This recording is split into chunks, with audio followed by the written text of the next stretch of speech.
Welcome to this edition of Atlanta Live. I'm Ann White, and we're visiting today with a very special guest who is going to encourage you and I in our hope and faith walk. Please join me in welcoming founder of Hope for the Heart and one of the world's leading biblical counselors, June Hunt. June, thank you so much for being with us today. It's such an exciting day for me to meet you. I've quoted you several times in my book. You've inspired many people. You've helped many people and encouraged many people. And wow, it's just a pleasure to be here. I love being with you. Thank you so much. I feel very honored. Well, that's wonderful. And so tell me, how did this all begin with you? Where did you begin? Well, let's talk about your faith journey. Let's start there. And how did God just get a hold of your heart?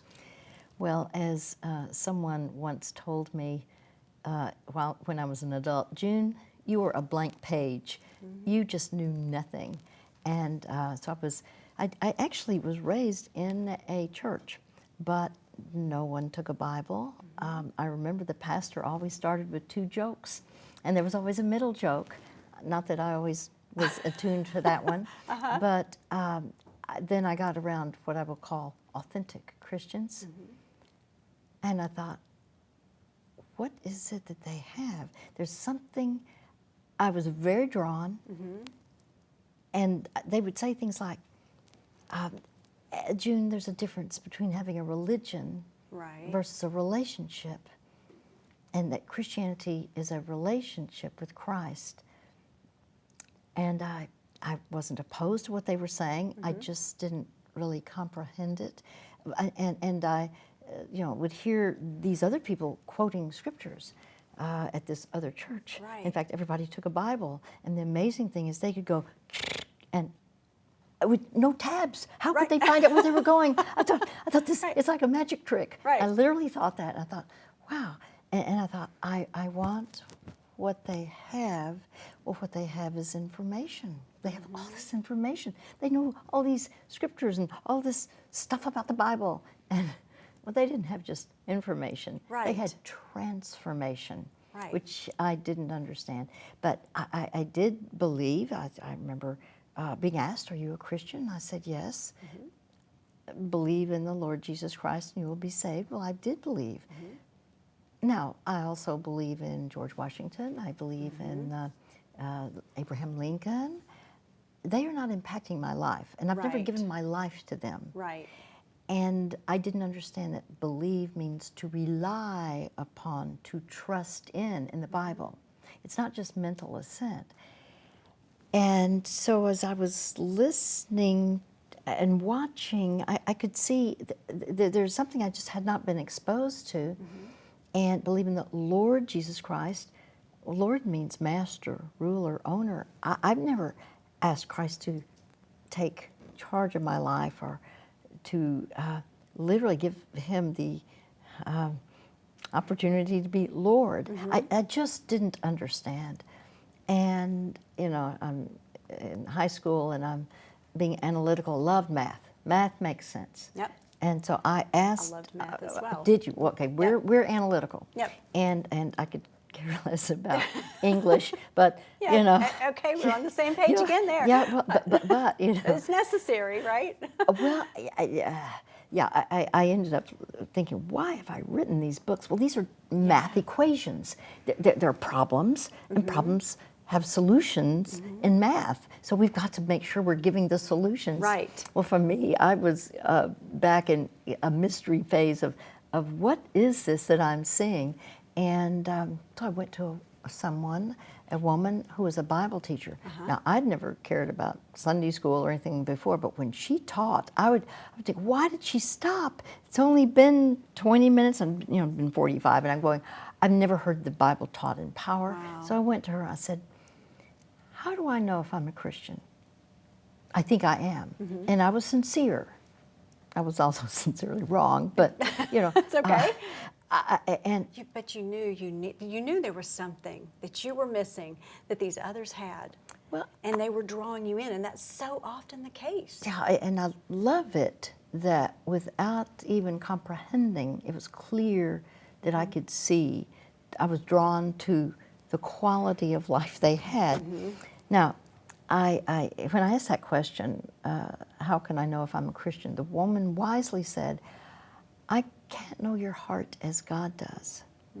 But if you were not a Christian, would you be willing to do whatever God would want you to do? I thought, what would he want me to do? So a long pause, and I thought, well, what if whatever it is doesn't work? Because I'd seen people pray a prayer and walk down an aisle. Right. And I thought, well, what if it doesn't work? I thought, well, I guess it wouldn't work.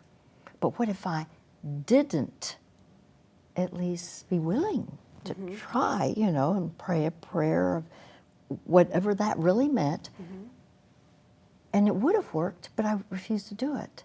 Then I would miss whatever they had because I was really drawn to what they had. And so I would love to tell you that, I realized my sin. And all I knew was what they had was real, because I watched for like 6 months. And I could tell there was a sincerity. It's like they had a wellspring of depth that was very drawing. And so what I heard was, basically, I needed to humble my heart and receive Jesus as Lord and Savior and give him control of my life. So I prayed a very simple prayer. Lord, I'm asking you to come into my life. Jesus, I'm asking you to take control of my life, and I just give myself to you.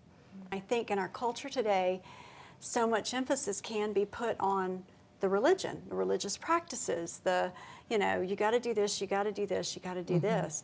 But I think when someone like you did, and you were a teenager, right? And it was the same for me at 19 years old.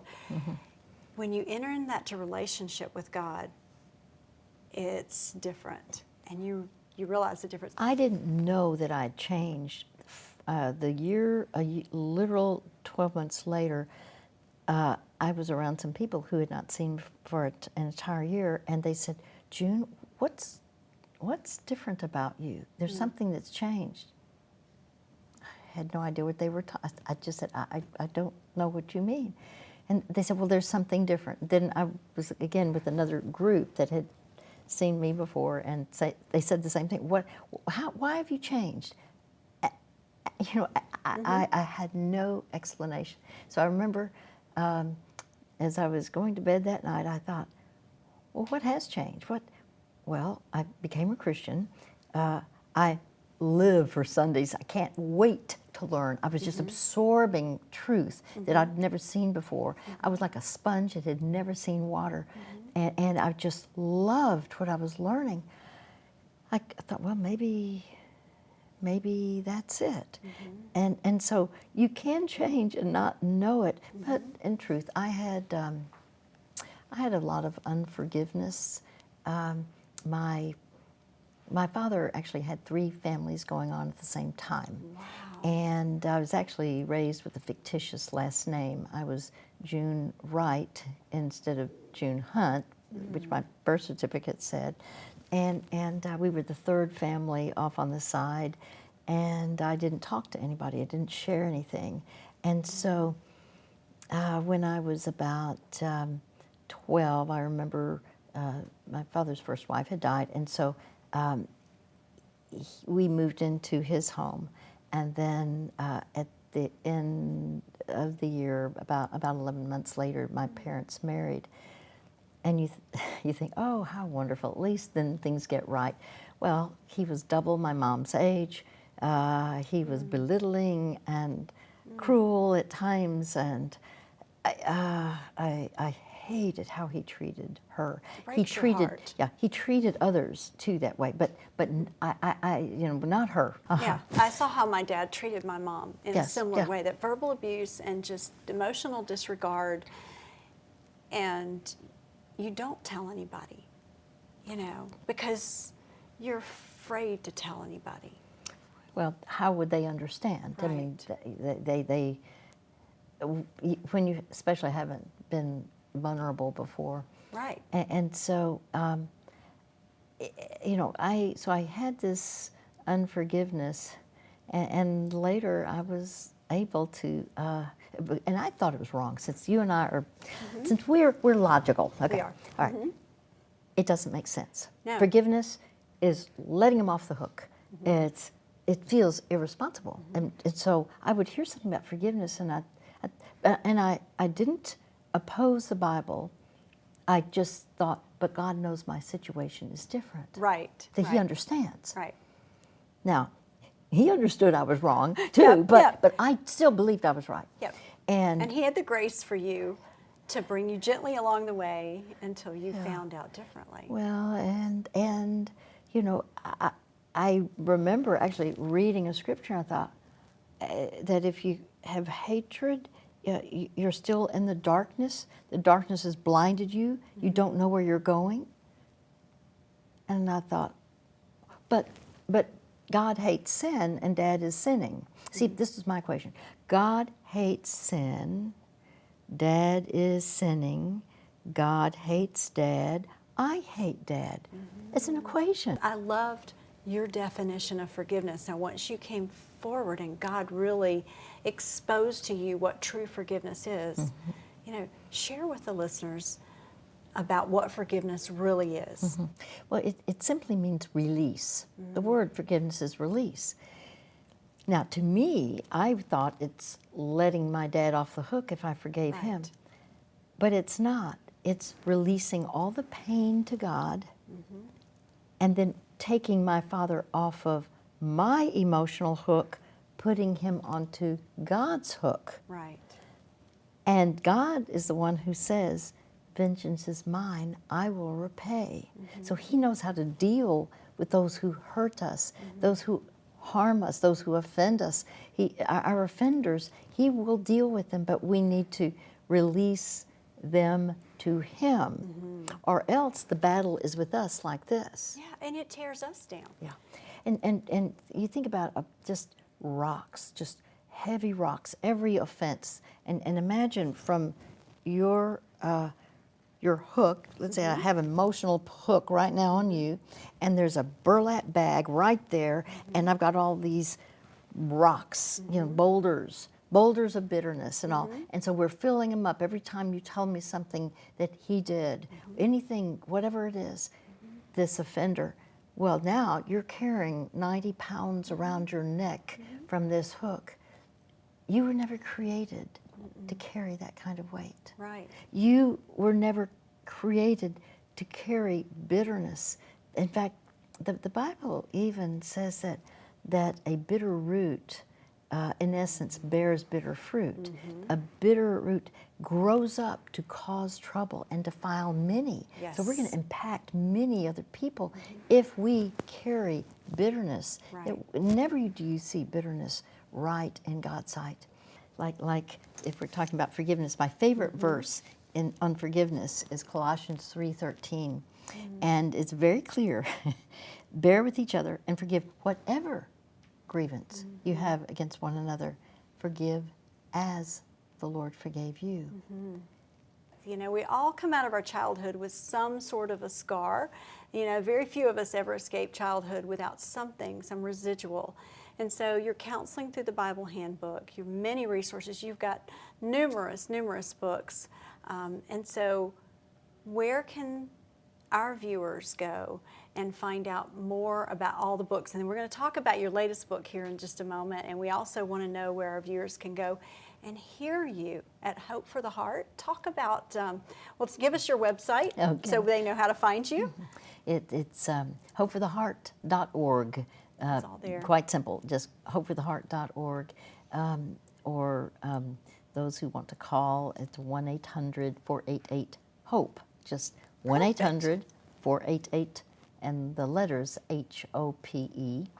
And I think that's great that you have that call in, because some people are in that moment of desperation where they need a voice on the other end. I mean, resources are great, but God told us we're to lift one another up and encourage one another, and you have created a ministry that does just that, that allows someone to pick up and hear the voice of someone who will pray with them and encourage them and give them the hope that they need.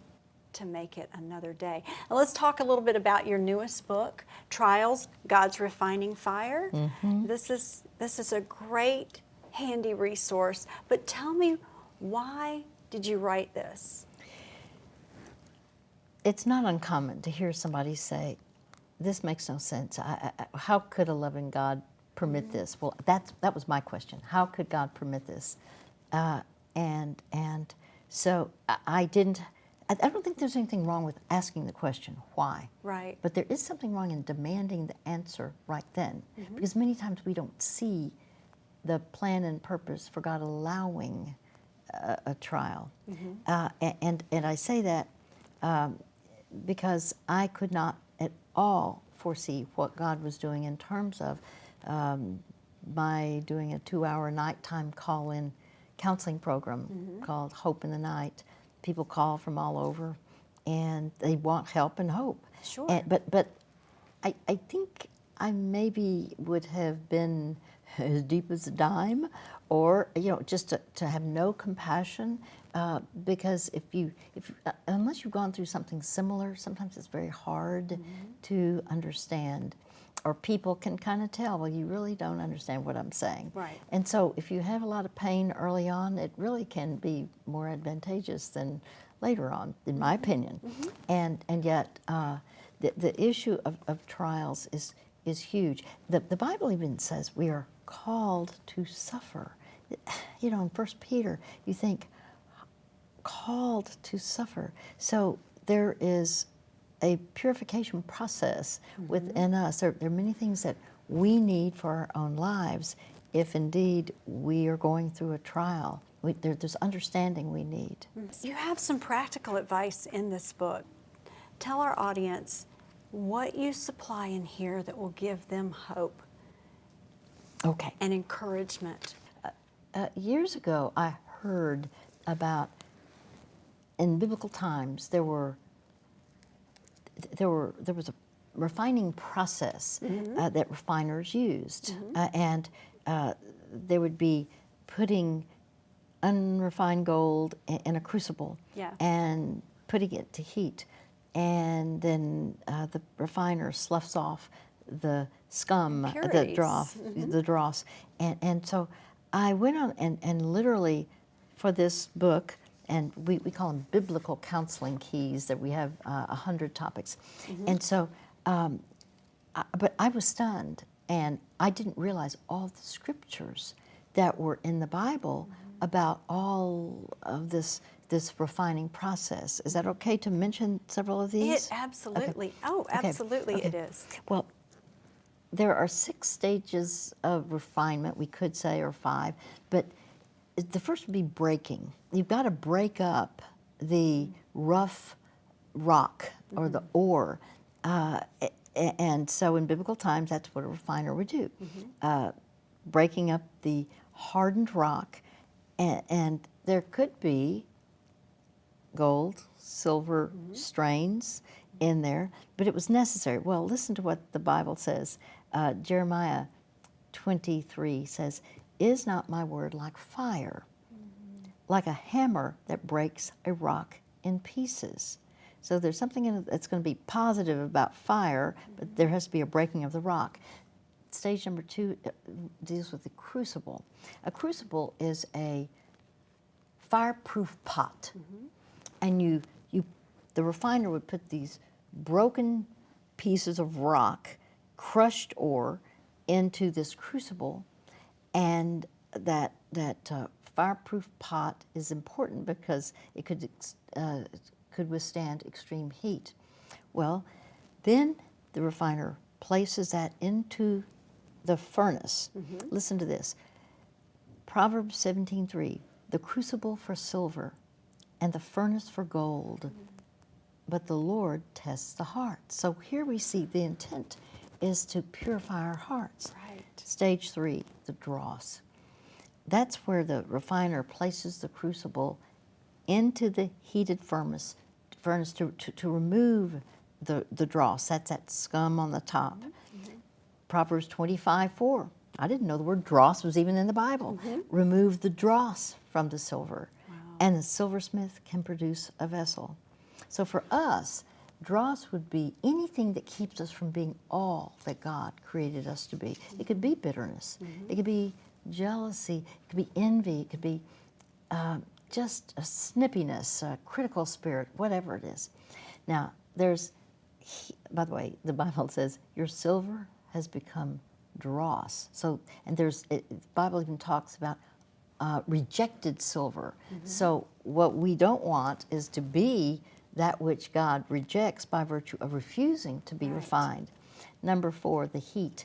This is where the refiner raises the temperature. Now, listen, if you're like me, you're thinking, why am I in this again? How can I be going through this again? And this just doesn't seem right. Didn't I learn whatever I needed to learn? Did you ever experience that?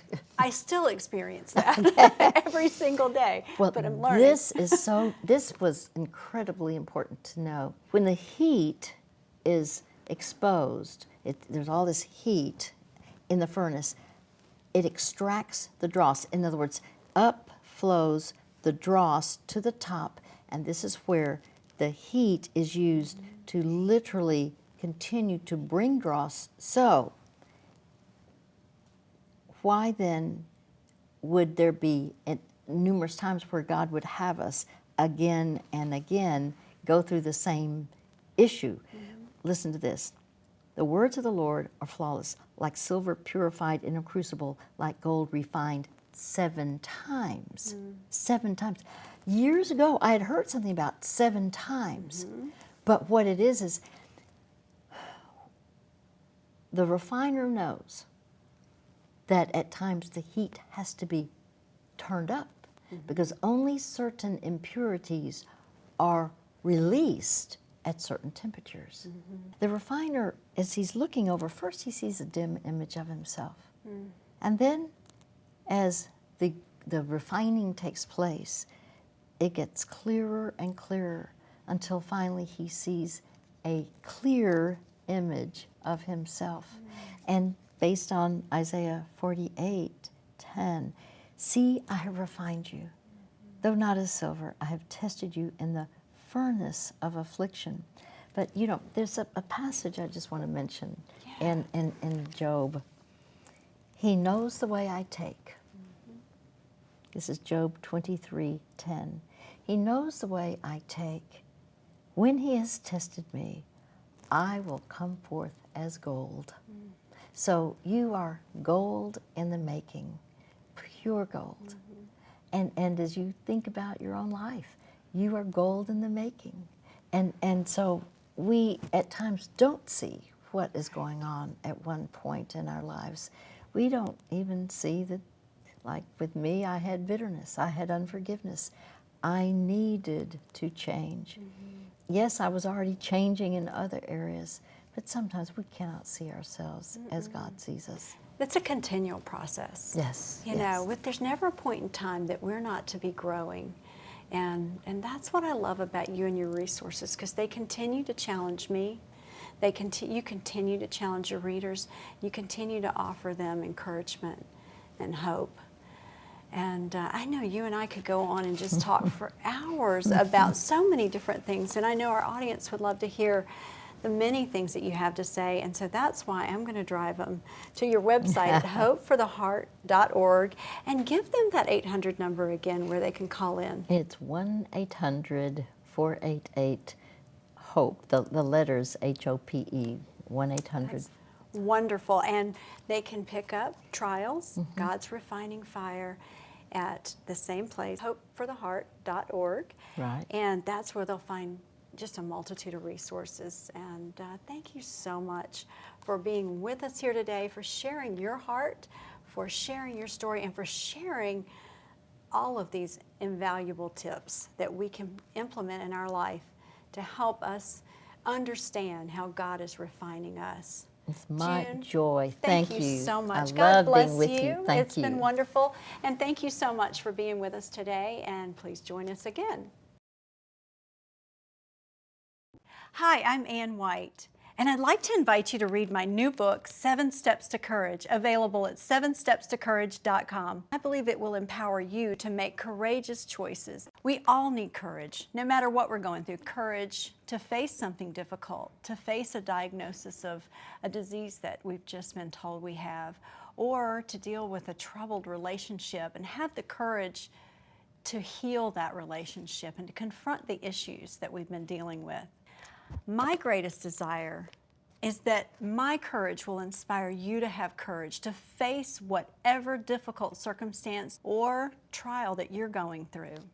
I really hope you'll go out and purchase this book and be encouraged and inspired to gain the courage you need to make courageous choices.